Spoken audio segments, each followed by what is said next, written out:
Everybody will. All right, if everybody will begin to settle down, we'll try to get this started. Wow, that's quick. Okay, I'll call the Higher Education Committee of the Georgia House to order here. We have a number of items on the agenda that we would be in a position to move forward at the will of the committee, specifically House Bill 130, 185, 249. We would hear for the first time HB 392 if Chairman Jaspers is able to join us. I know he had another meeting. We're going to do 185 first. Let me go ahead and call Representative Gaines to the floor to present, or to the chair to present. And Representative Gaines, just tell us briefly what we've got here. We've got two versions, one with a sunset and one with not, and I'll leave it to you. So thank you. Wow, that was hot mic. So the only change that is already in the substitute from yesterday was just clarifying the 50% language that you had brought up, Mr. Chairman. That's the only change in the substitute. There is a proposed amendment that I believe the chair is interested in about sunsetting the program, and I would defer to the committee's will on that. Yeah, and specifically the way so I'm going to ask the committee to pay attention. You have two bills in your folder, and let me read the LC number I'd like us to look at. I'd like us to look at LC 500531S. Rather than have an amendment, we have two bills. One has sunset language in it and one does not. 0531S does. Tell us, Representative Gaines, the lines. Remind the committee the lines we were taking care of with the 50%. So the 50% was lines 39 to 41. Right. Yeah, it's in slightly different places because of the sunset language. So on LC 500531, it's on lines 40 through 42. Require that a participating student be enrolled in courses with non-disabled peers for at least 50% of the courses in which the participating student is enrolled as part of the program. So that clarifies that language. This language also has the sunset July 1st, 2028. I've spoken to at least one of the advocates and a very strong supporter. If the gentleman doesn't mind, I'm going to identify him. Charlie Miller has been a great advocate for this, I believe, working with you. There are probably many others, but he is excited about this, and with that, if the committee has any questions of Representative Gaines, we'll take those. Otherwise, we'd try to move forward. Any questions? Any questions? Okay. At this time, I'd like us to try to take action on LC 500531S. That is the version that has the sunset. If that fails to pass, we'll go back without a sunset. What's the pleasure of the committee in regards to HB 85 LC? Oh, I'm sorry, we have a question. No, I was just going to ask if it was ready for it. Okay, well, let me just sound which one we're on. LC 500531S. What's the pleasure of the committee in regards to this? I have a motion that do pass. Is there a second? I have a motion and a second that this move forward to the Rules Committee with a do pass recommendation. Is there discussion? Discussion? Hearing none. All those in favor say aye. Aye. Any opposed, no. It moves on to rules. Thank you, Mr. Chairman. Get a form, drop it in the office, and I'll sign it this afternoon. We're going to go now to House Bill 130. House Bill 130. Yes, President Riley is going to help us with this. If y'all recall, or maybe y'all don't recall, I got the note. The floor leader Gamble had a issue this afternoon that he needed to attend to. So I'm going to ask President Riley to inform the committee of the change in this legislation.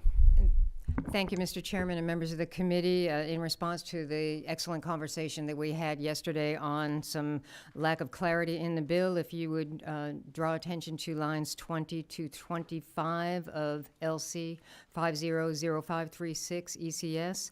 We have further clarified the two scenarios where a peace officer would be eligible for this program. The first is for what we would call a new peace officer that would become employed for the first time on or after January 1, 2023, is currently employed and has completed a course of study. And the second type would be veteran, if you will, peace officer that is employed in this state and has been employed for a year and is enrolled in a course of study in the field of criminal justice. And I'd be happy to answer any questions. I believe that was responsive to the conversation yesterday, Mr. Chairman. Thank you, President Rice. The committee have questions? Any questions? Yes. Is that the Minority Whip, Representative Park? Thank you, Mr. Chairman. Appreciate the clarification. Just one last question on line 22. So in the first scenario, when we're talking about just completed a course of study, per the definition on line 17, it'd be a course of study in any undergraduate degree program? That is correct. Thank you for that question. Thank you. Any further questions? Any further questions? So what we seek to do, or what we sought to do, and what this does is anybody that is newly employed after January 1st and has been a full-time police officer, you might note there is no requirement that you had to be there a year. We noticed overnight that the way the language is, you would have had to have been there a year before you could have been an applicant.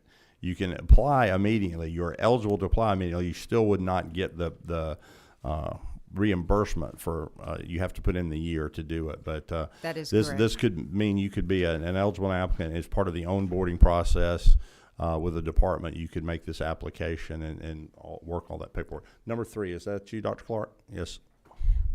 Thank you, Mr. Chair. So also just to clarify, for the people who are eligible that are currently employed, the loan that we pay back is only for the course study in criminal justice and not old loans. That is correct. Thank you for that question and clarification. Thank you. Any further questions? Any further questions? If not, those are the changes. They're limited in scope, so we are in a position, if the committee is ready to take action on this item, LC 500536 ECS. What's the pleasure of the committee? I have a motion to pass. Was there another question, or was that? We have a motion and a second that this a motion and multiple seconds that this item do pass. Any discussion? Any discussion? Hearing no discussion, all those in favor say aye. Any opposed, no. This moves on to rules with a do pass recommendation. If you would also let Representative Gamble know he rules for him. I think that's a given thing. Thank you, Mr. Chairman. Yes, ma'am. Did I miss you, Representative Burnell? I just want to tell you thank you for working with us. My pleasure. Yes, Thank ma'am. you all very much. But let's let President Riley have a good weekend. She has been a trooper. What? Okay, so I'm just going to say this out loud. Whatever we pay you, President Riley, it's probably not enough. One of our underpaid. Thank you. I'm going to turn on the vice chairman of the committee and turn it over to him, if he would be kind enough to recognize me back to talk to you about 249. Okay, is it in our folder? It is in the folder.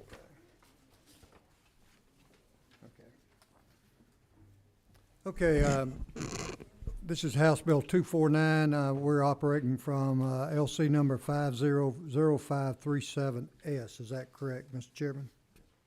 Okay, you can go ahead. Thank you. Also, would the pleasure of the chair would request that we or say that we could move forward on this if the committee so chooses today. I realize the last change you're seeing for the first time, but it is a one-line change. The rest of the bill up on lines 18 through 21 is the same, 70% credit or 70% of your credit requirements toward a 4-year degree, 45% of your credit requirements toward a 2-year course of study. would make you eligible for these completion grants. What I would suggest and what I offer in this bill on line 39 is to increase the total possible investment in a student's completion to $3,500, provided that no single payment to an eligible student would exceed $2,500. So basically, since we've backed it up just slightly to 70%, if there's just a little bit left over, they would be eligible for an additional amount. If they didn't, and I mean that eligible, that would be up to the counselor. I think we have a learning member of the committee that has sat in those chairs before, and the counselors are in a good position to do this. Of course, as the program was installed last year, the committee and the Senate will take a look at it after we've been in for a few years to make sure it's working and we can continue to perfect it. But with that, I'd answer any questions about the change on 29 and 30. It's just to give people more of an opportunity to succeed. Okay, any questions from the committee? Seeing none, what is the pleasure of the committee? Got a do pass and a second? Got a do pass and a second. All in favor of House Bill 249 LC 50537S, say aye. Noes, like sign. It all passed on the rules. He's going to have a hard time finding somebody to sign off on it. Yes, ma'am. Thank you, Representative Burnett. We had Chairman Jaspers teed up to talk to us about 392. Since Mark, would you want to give us or you want to wait on Chairman Jaspers to explain this for us? Okay, that fair enough. So I'm going to turn this to you for your consideration.